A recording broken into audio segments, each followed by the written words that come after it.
We are looking at chapter number 3, Election and Representation. Question answer on election and representation. Which of the following resembles most a direct democracy? So the answer is the decisions taken by Gram Sabha. See, all are the ideas, all are the way of direct democracy. That means when you want to have a TV in your family, election of a class monitor, choice of a candidate by a political party, decision taken by a Gram Sabha, opinion polls conducted by the media. But this is the closest decision taken by the Gram Sabha, because Gram Sabha is actually making decisions from for the community, and everyone is involved here. But opinion polls conducted by the media, this involves more people, but still we'll go with this D. Which of the following tasks are not performed by Election Commission? Supervising the Panchayat elections, this is not done by Election Commission of India. The Nagar Nigam election, the Panchayat election, these are not the responsibility of the Election Commission of India. The State Election Commission, the State Election or State Election Commissioner, he is responsible, this person and this office is responsible for these election. Sthaniya Nikai ke Chunav, they are responsible, not the Election Commission of India. Which of the following is common to the method of election of the members of Rajya Sabha and Lok Sabha? So the answer is that every citizen above the age of 18 is eligible for vote. So we have the universal, the voter franchise, universal adult franchise, which is the minimum age is 18 and above. In the first past the post system, that candidate is declared winner who has more votes than any other candidate in the constituency. Even if he is having one vote more than the other one, he is going to win. What is the difference between the system of reservation of constituency and the system of separate electorate? Why did the constitution makers reject the latter? Latter means separate electorate. So there is a difference between these two. Separate electorate system, it has been a curse of India because the British started this method in order to divide the Sikhs, the Muslims, the Hindus and the minorities. So these groups elect their own representative by separate vote. That means if there is a constituency and this constituency, say it is divided into Hindu, Muslim, Sikhs, others. Now the candidate who is going to be elected, if he is Hindu, only Hindu can vote.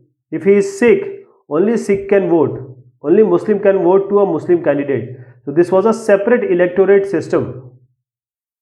But let me tell you more about this. These group elects their own representative by separate vote. And in a separate electorate system, the candidates are elected by those voters who belong to that particular community. Only Hindu can vote for the Hindu candidate. A Muslim cannot vote for a Hindu candidate. But what we have here is system of reservation of constituencies. All voters are eligible to vote, everyone, first of all. Then candidate must belong to a particular community for which seat is reserved. For example, if this is a constituency and say SC is around 75% people, SC are living here, and others say 25% are Muslims, Hindu, the Sikhs, the Jains, etc. Now since this constituency is having a major chunk of scheduled caste population, so if a scheduled caste person is going to represent it, it will be better. That is why this particular constituency is reserved for the SC candidate. So candidates must belong to a particular community for which the seat is reserved here, and the constitution provides the reservation of seats in Lok Sabha and the state legislative assembly. That is, in Lok Sabha and the Vidhan Sabha, we have the reservation of seats. according to the population of SC, STs in India. So the constitution maker, they reject this one separate electorate system, because they were aware that the system of separate electorate destroyed the spirit of national integration. Now here, if only SC can be elected from here, but there may be many SC candidates who are standing, who are contesting for the election, but they will be voted by anyone, any caste creed. SC will also vote for them, Muslim will also vote for them, Hindu will also vote for them, Sikh will also vote for them, like this. Which of the following statements are incorrect? Identify and correct them by substituting, adding or rearranging only one word or phrase. So the answer from first is FPTP system is followed for all election in India, and this is incorrect. Why? Because for Vidhan Sabha and Lok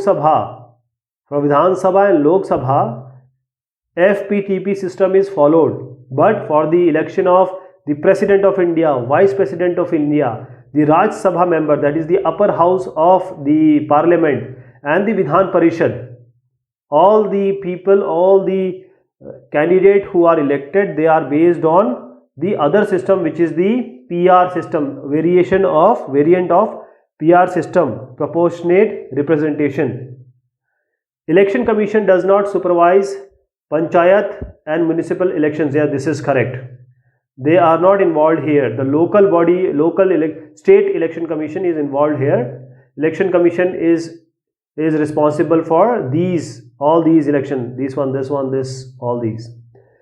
President of India cannot remove an election commission. This is wrong. Only President of India can remove the election commissioner. Appointment of more than one election commissioner in the election commission is mandatory. This is incorrect, because before 1989, there was an election in 1993. So before 1989, there was only one election commissioner. Then just before this election, the two more are added. After this election, again two were disappointed, means only one was there, and from after that 3 are there. One chief election commissioner and 2 are election commissioner, but it is not mandatory. So it was 1 earlier, now they are 3. So it can, the government or the constitution may be amended to make them 1 or 3 or 4 or whatever number they want.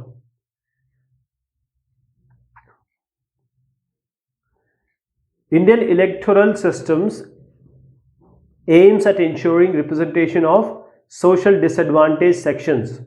However, we are yet to even this 10% women members in our legislatures. We are not having more than 10% ever. What measure would you suggest to improve this situation? Now, first of all, the Indian Constitution provides the reservation for the SCs, the STs in our legislatives. That is the Lok Sabha, that is the Vidhan Sabha. There is a reservation of seats, but it lacks the similar reservation for the marginalized class, as there should be some more reservation for women through the constitutional amendment, which should not only be a proposal but also to be passed. So we are having 50% population, almost 50% population of the country as women. So this, we at least need 1/3 seats to be reserved for women. I'll just give you an example. In 2019 general elections, that is the Lok Sabha elections, TMC, Trinamool Congress and Biju Janata Dal, now these parties, they have given tickets to 1/3 candidates women, 1/3 candidates women. So they pave a path, they have given us the direction that when these party, and this is a national party, when they can give 1/3 the seats, that means the candidate tickets to the candidate, why can't we have 1/3 representation of women when they are 50% in population? Okay, but let me tell you, this bill of 1/3 population, that is around 33% population, 33% reservation of women candidate or women seats in these different legislatives. This bill is already there it is pending in the parliament, but I don't know why it is not being passed. Here are some wishes expressed in conference to discuss constitution of a new country. Write against each of these whether FPTP or proportional representation system is more suited to meet each of these wishes. The first is people should clearly know who is their representative so that they can hold him or her personally accountable. The answer is FPTP, because in FPTP the one member will be elected from one constituency of one party. So if he is not working, then the people can come to their task, they can ask the question. If he is working, they may again re-elect him, because in proportional system one constituency may have different people, like in the proportion, so no one is actually can be held accountable. Next is we have small linguistic minorities who are spread all over the country. We should ensure fair representation of them. For example, in India we have 2% around 6 and 14% Muslims, but you will never find in 100 2 6. You will never find in 100 14 Muslims. You will not find them. So if you want to represent them, because they are the actual population of the country, then we need to give proportional representation to them. Next is there should be no discrepancy between votes and the seats for different parties. Again, proportional representation. How many or how much proportion of vote do you get? You are elected. That means if 3 people are there, he gets vote of say 40%, he gets 30%, he gets 30%.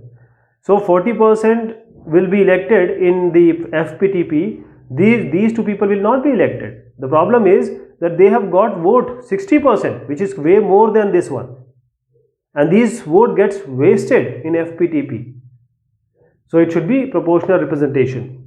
People should be able to elect good candidate even if they do not like his or her political party. Again, FPTP. Sometimes a very good candidate is not given ticket, but he can be elected. He can come in the election as an independent member, independent candidate, and he may be elected, because the people, even if they do not like the party, whatever, but they are interested in him. They want him to be a leader because he is working well for their constituency.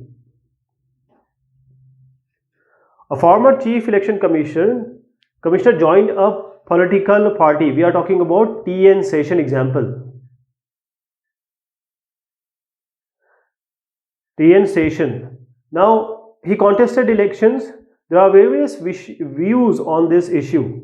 One view is that a former election commissioner is an independent citizen. Same goes with the Chief Justice of India, and has a right to join any political party and to contest election.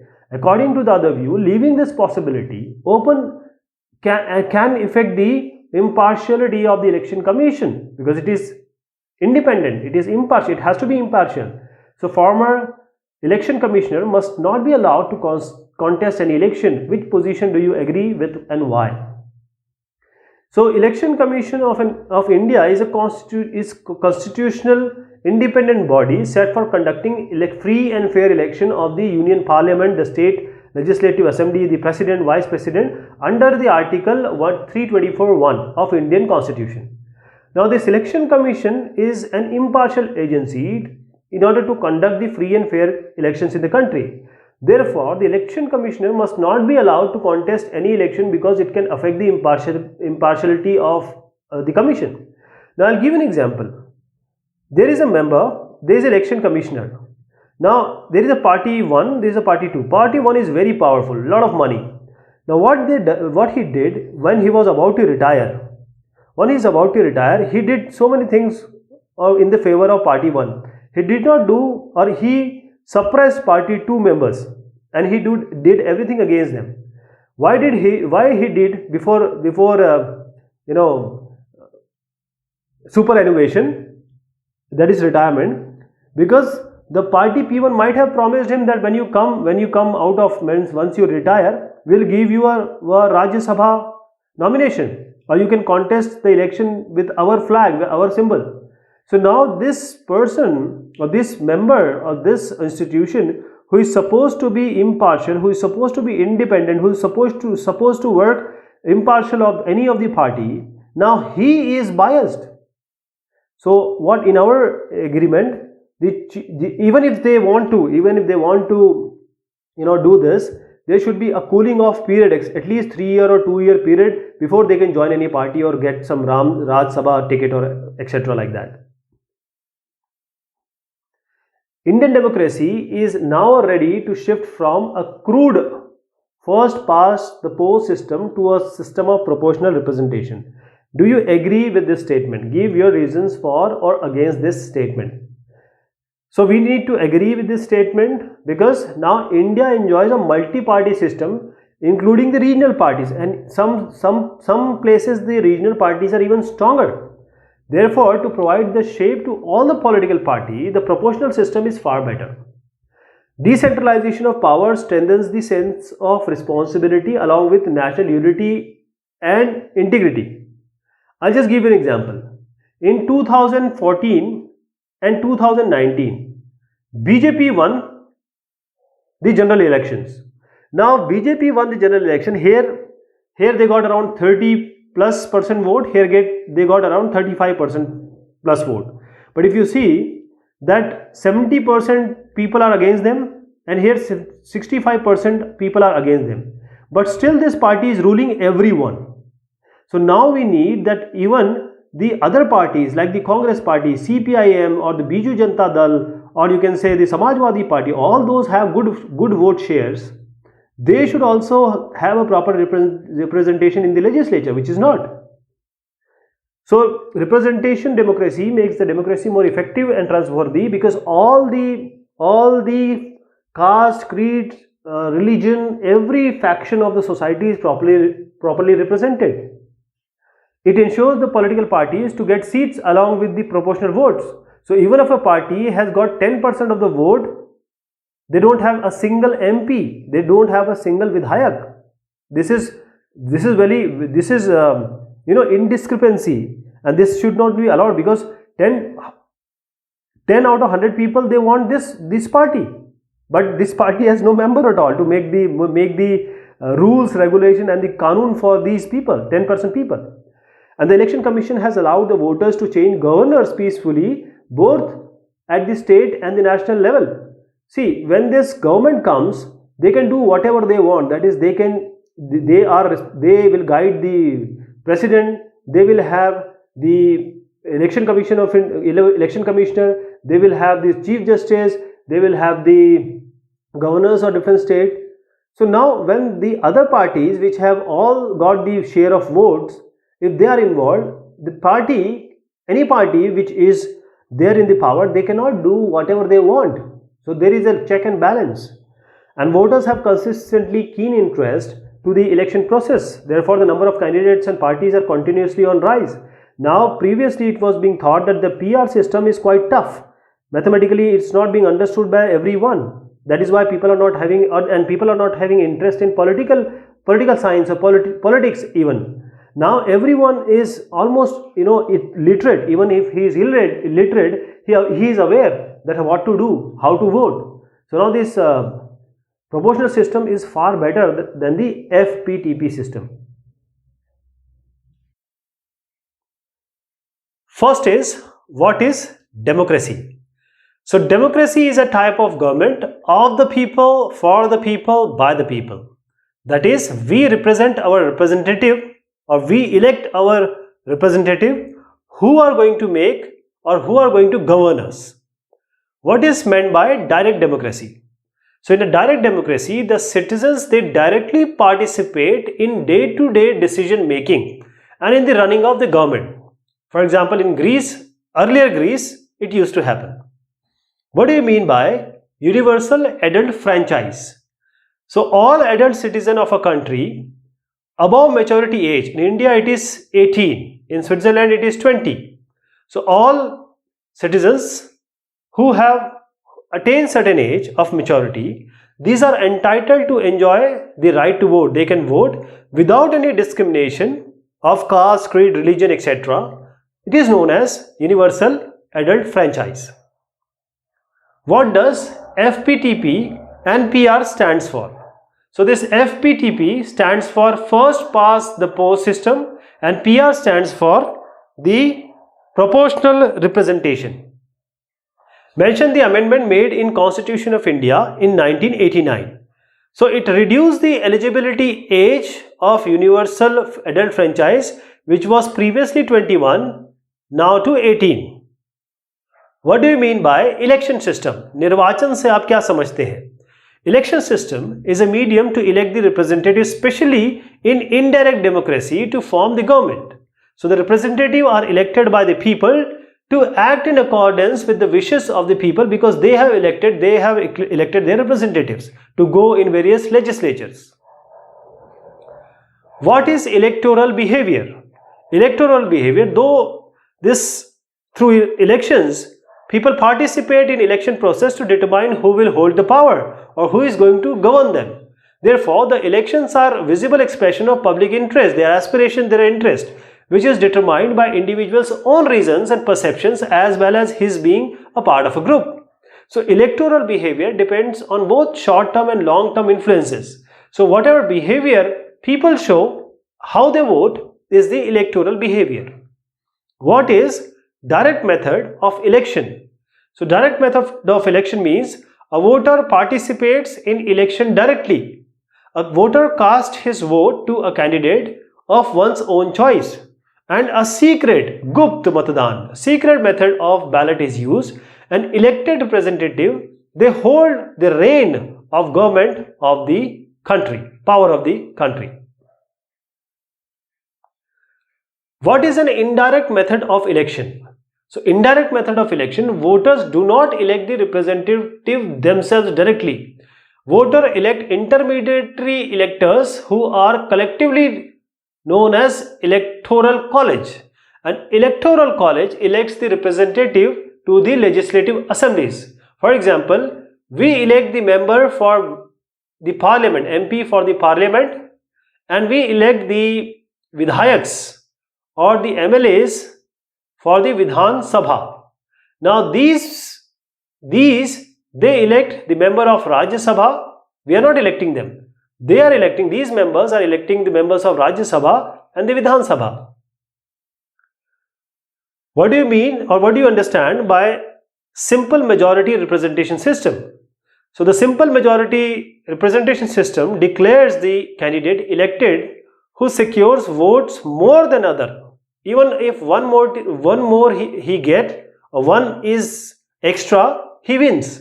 So in this system, to secure absolute majority is not necessary. That is, in this system, in the case of multi-cornered contest, candidate even with less than 50% votes, they are elected. What is political minority? So political minority means the opposition party. For example, let us take an example of 2019. So the BJP got more than 300 votes, the MP seats, and Congress, they got around 50 plus. So they are in the opposition. So they are minority, political minority. So after election, the party who gets majority forms the government, and other party, those who do not get majority, they become the opposition parties and known as political minority, who enjoys the right to convert themselves into the political majority in the democratic methods. If in the next election they may come as a majority and they may become the minority. It depends all on their performance and the people aspirations. Mention the shortcomings of the simple majority system of elections. So simple majority election of this criteria declares the candidate to be winner even in the case of not getting an absolute majority, or even more than 50% voter do not like the candidate. For example, 1%, there are 3%. Now he gets 40% vote, he gets 30%, he gets 30%. Now he wins, but 60% people are against him. Only 40% they want him as their representative, but still this is the system. defines secret ballot system. Gupta Matadan. So this refers to the secret ballot when everyone chooses one's own candidate in secret, as well as does not disclose one's choice also. They don't say to whom they have voted, and when they vote, it is all behind curtains so that others could not pressurize the one. What are midterm elections? So midterm election refer to the election held before the expiry of the term of Lok Sabha and State Legislative Assembly.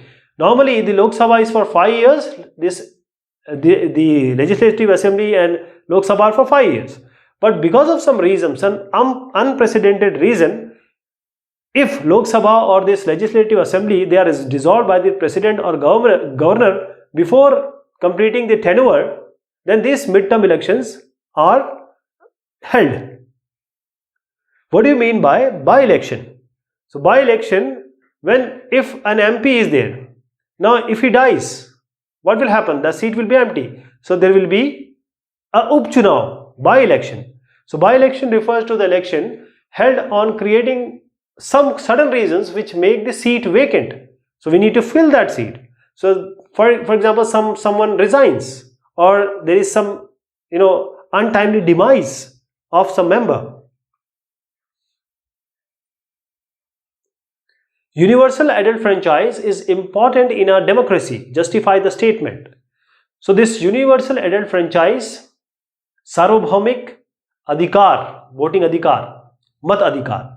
This is important in democracy because right to vote is enjoyed by every adult without any discrimination on any ground. Only lunatics, bankrupts, minors or criminals, they are deprived of right to vote.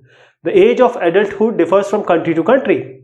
For example, 18 years in India, 21 years in USA, 23 years in Norway. Everyone is treated equally. No caste, no religion, no money, nothing comes in between. This provides political education to the citizens and develop the self-respect, garima, samman.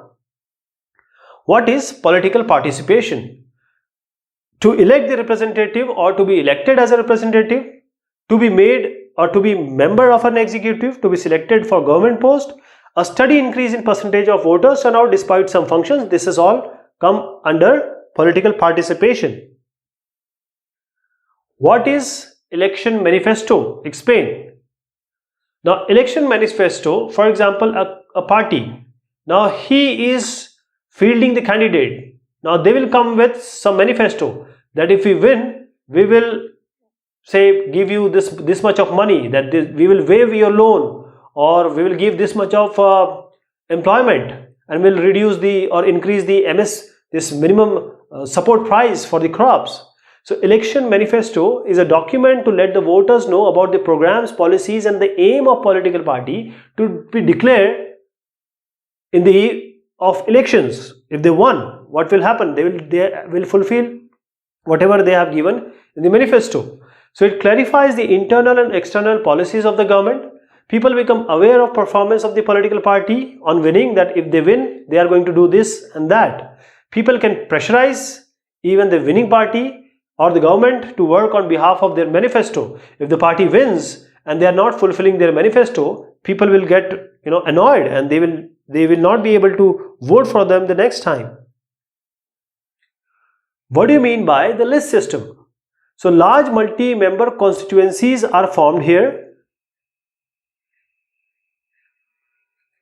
So multi-member, say 4 are to be elected from here, or say 3 from this constituency, constituency 1, constituency 2, constituency 3. Many members, representatives are elected from each constituency, for example 3 from here, 4 from here, 5 from here, like that.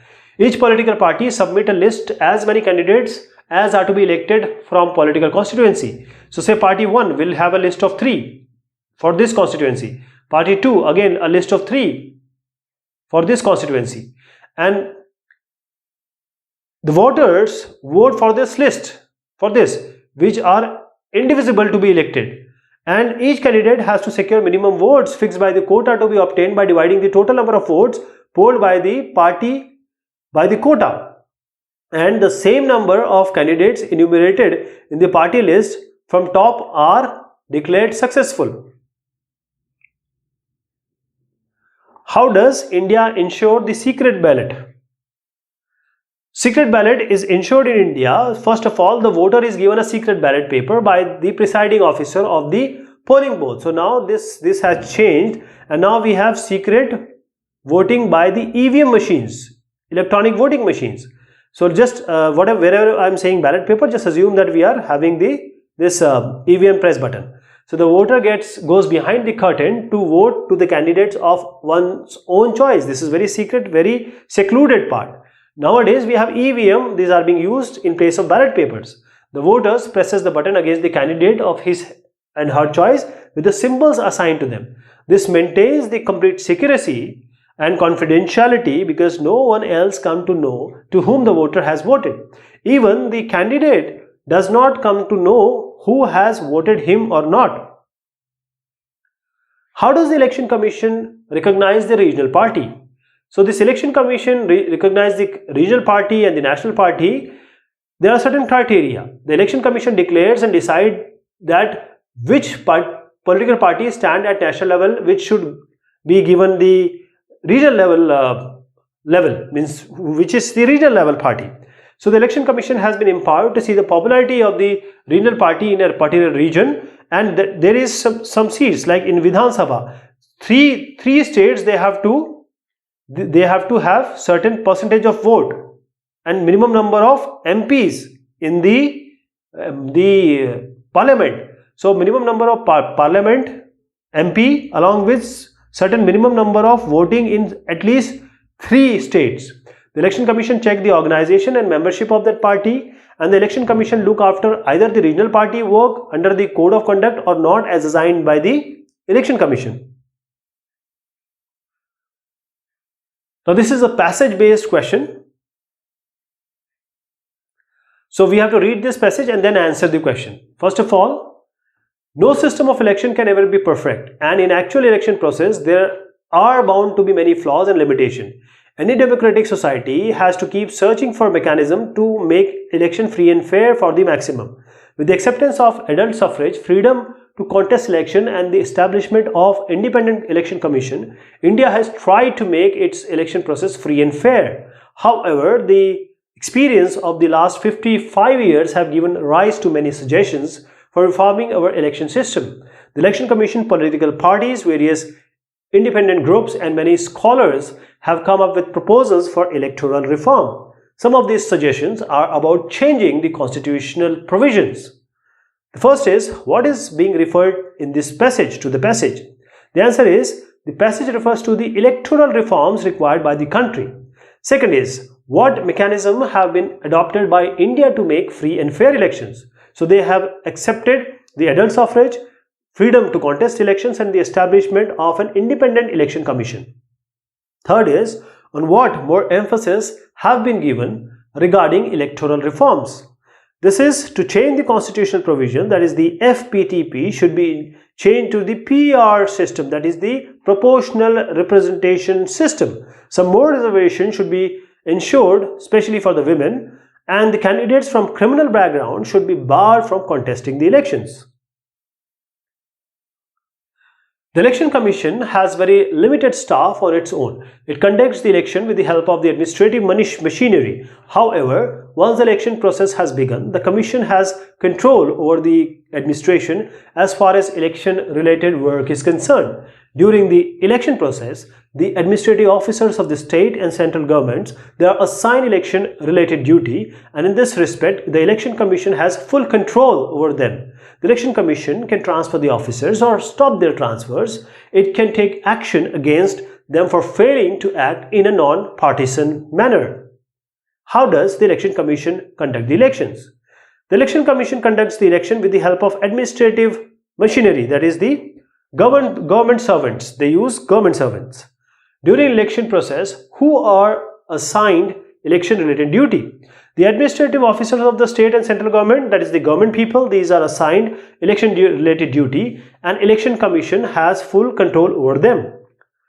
What are the powers of Election Commission? Now the election commission, once these people come under them, they have full control over them. The election commission can transfer them and they can stop their transfers.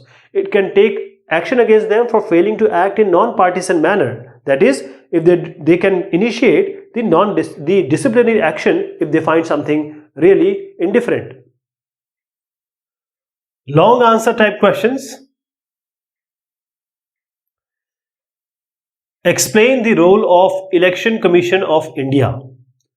So Election Commission of India, this is an institution which is by the Constitution of India. It's independent. So the Election Commission control over the election machinery to conduct these free and fair elections. It supervises and make changes if needed to the electoral rules of the elections. First is the Election Commission prepare the voter list who have the right to vote, as well as considers objections which are raised by voters in reference of voter list. Because every year people turn 18, so now they have to be added, and there are certain people who may die or who may leave the country or become some other country's citizen. So this amendment, these changes have to be done every year or periodic time. Election Commission provides the election symbols to the political party as well as to independent candidates.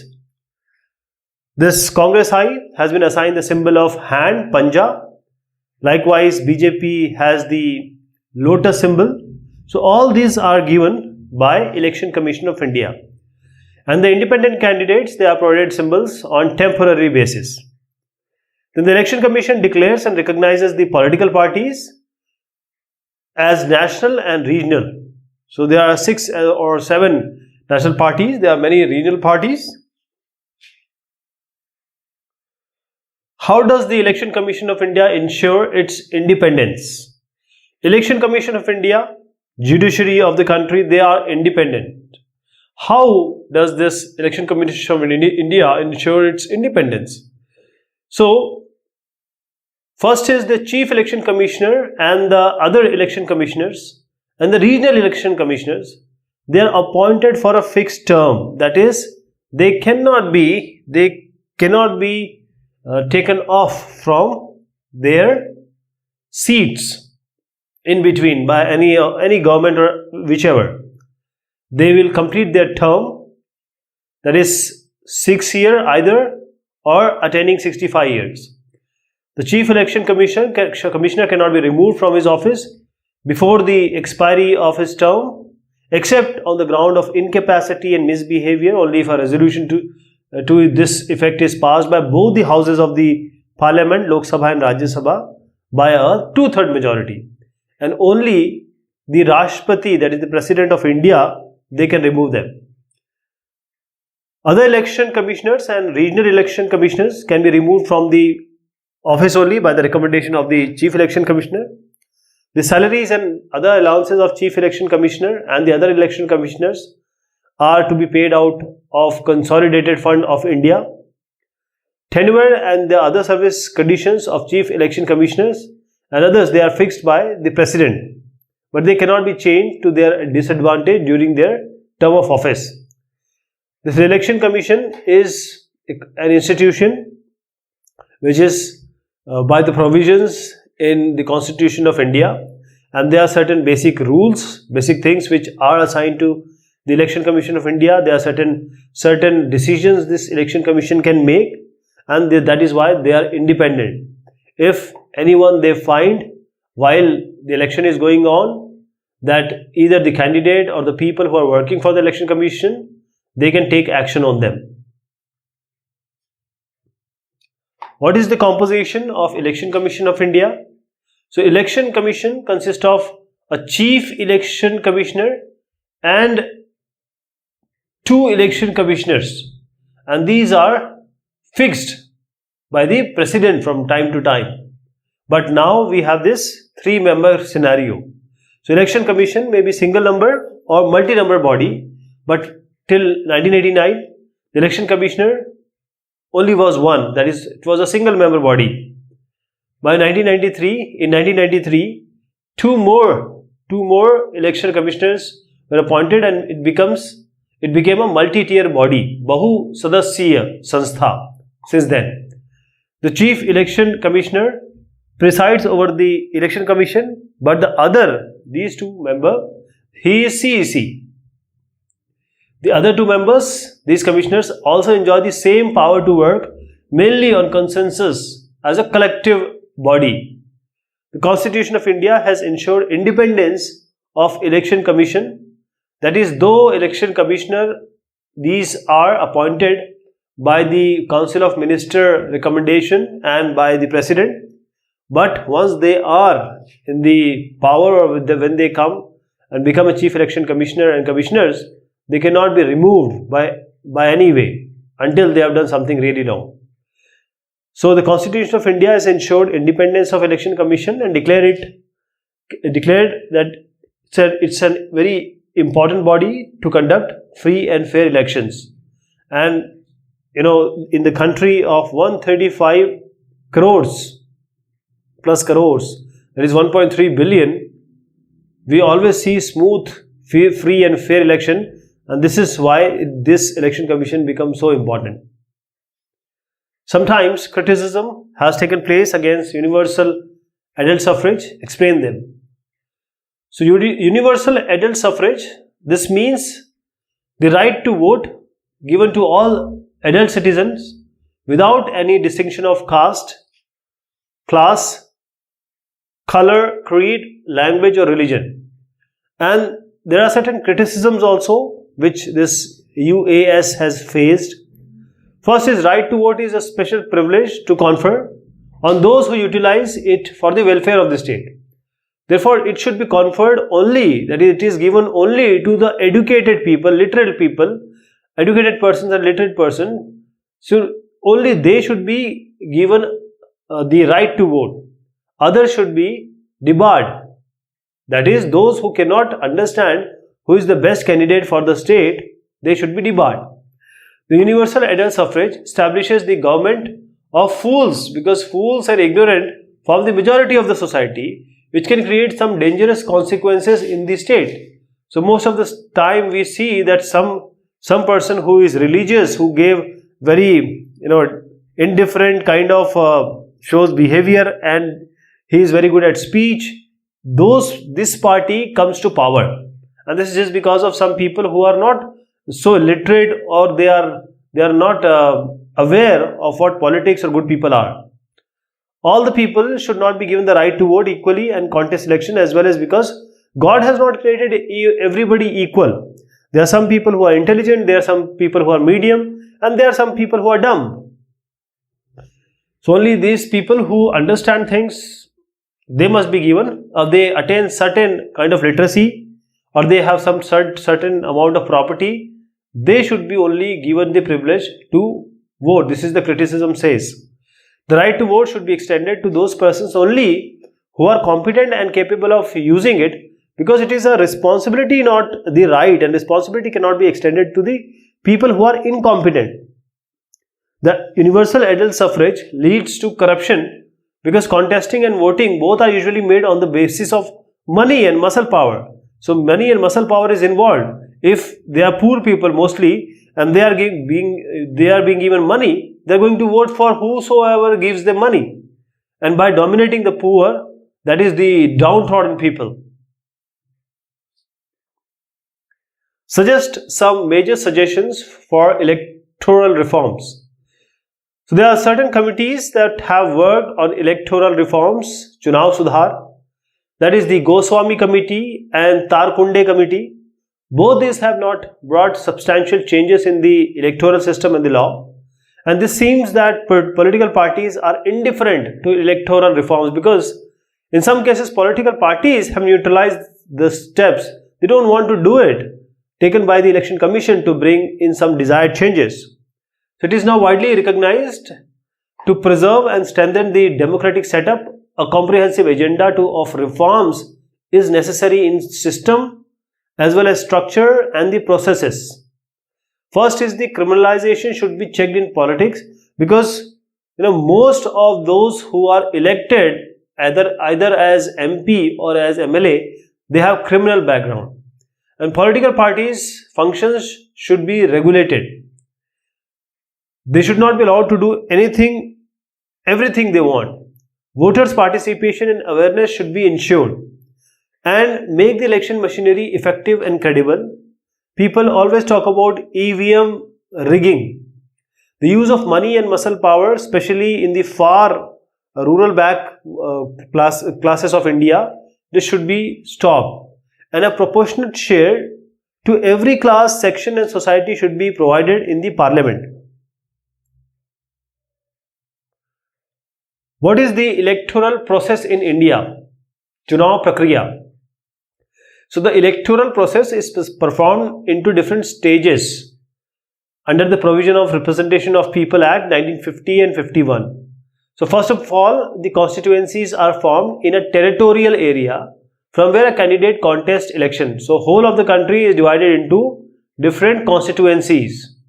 The nomination paper are filed or filled with the returning officers. So everyone who wants to be elected or who is a candidate, they can go to the election commission and they file the nomination. The scrutiny is made to check whether the information filled in a nomination form are correct. So these forms are being scrutinized. If there is any anomaly, that is, this guy is 24 years, he is not liable or he is not a fit candidate to be in the election because he has not attained the age of 25. That is how things are seen. And after the scrutiny is over, the candidate is given a date for withdrawal. Sometimes many people who just enter into the election, but they don't want to carry along, so they want to retreat. That is how they can take their withdrawal. Then the election campaign take place by various techniques, by holding rallies, meetings and processions, distributing handbills, door-to-door canvassing on the media and etc. That is, now the candidate and the party, they go to the people and try to allure them, that is, show them manifesto, give them speeches, etc. That what the way they are going to do if they win. The election campaign stops 48 hours, that is 2 days earlier, before polling is held on the due date, and presiding officers and polling officers supervise the whole polling process. And these officers are nothing but the government officers. The voters vote through the secret ballot and now by EVM, electronic voting machine. After the voting is over, the counting is made on a fixed date and time which is already declared previously or prior to the election. The candidate getting the highest number of votes, that is FPTP system, is declared elected for the Lok Sabha and for the Vidhan Sabha. There are certain picture-based questions. So this is a cartoon. This is very clearly given in your book. So we have to answer this. They say elections are carnival of democracy, Loktantra ka Mahotsav. But this cartoon depicts chaos instead. Is this true in election always? So no, this is not true in election. Generally, the maximum elections are conducted peacefully in a democratic way, which we see always. Now, is it good for democracy? Now, this is not good for democracy to conduct elections in a chaotic, lawlessness manner. This is harmful because it destroys the democracy. Only because most of the people will not go to the polling booth themselves. If they see or if they learn that there is a chaos, why would they go? Because this is not mandatory for them to vote. So they'll rather sit in the comfort of their house rather than going and getting involved in any kind of spat. Now these members of the ruling party are trying to listen to the tiny opposition. Was this effect of our electoral system? So yes, in the beginning there was only one political party, and which was Congress, that dominated in the Lok Sabha and the Rajya Sabha. So the opposition was not so popular to play any role, because they were not there actually. They were only the nominated representative in both the houses of parliament. Otherwise, there was almost nil opposition. On this, what does the cartoon represent? So this cartoon says represent the role played by the opposition party, and the ruling party is making efforts to hear its voice. Because for a success of democracy, the opposition Vipaksh should be as strong as the ruling party. Here is the elephant. There's a guy who has grabbed and pulling the tail of this elephant. Why is the universal adult franchise of this compared to an elephant? Why it is compared as an elephant? So an elephant is of giant size in such a manner. All adults of a country which are now 18 plus years prepare a very big electoral vote. Is it unmanageable? Yes, it is quite difficult to manage such a big group, but it is not unmanageable. As since 1952, our election commission has been managing it successfully till date. Or is it like the story in which everyone describes the elephant only by its parts? Yes, in India, such a huge group of adult voters in different areas belonging to different castes are described by every political party in different groups or sections and interests. That is, caste, creed, religion, all this comes into place and in thoughts. So except elections of Lok Sabha, different elections are conducted by election commission in different phases also. The Netaji is afraid of the election commission. Why do leaders fear for the election commission? The leaders fear from election commission because they want to win the election by hook or crook. But election commission keeps check on them not to try money or muscle power to win by issuing a code of conduct on them. So Achar Sanhita lagu ho jati hai. So by any means, if they want to win, they cannot. Is this good for democracy? Yes, this is good for democracy to ensure free and fair election. As election commission enjoys several rights, powers and functions, being an autonomous body of country. What does this cartoon represent? Now this cartoon shows the image of a criminal which has turned into politician facing public. Should a person accused of a serious crime be barred from contesting an election? A person accused of serious crime should be barred from contesting election. He or she can threaten the voters and candidate contesting election. One who has already been convicted, he is a criminal, and why would we want him to make the law, who is going to make a law and who has already played with the law, broken the law? He or she can use money or muscle power, and the group that believes in bullet and not in ballot, how can we have them as the candidate or the winning MP or a Vidhayak? So these were the question and answer of this topic. Thank you so much. Take care of yourself.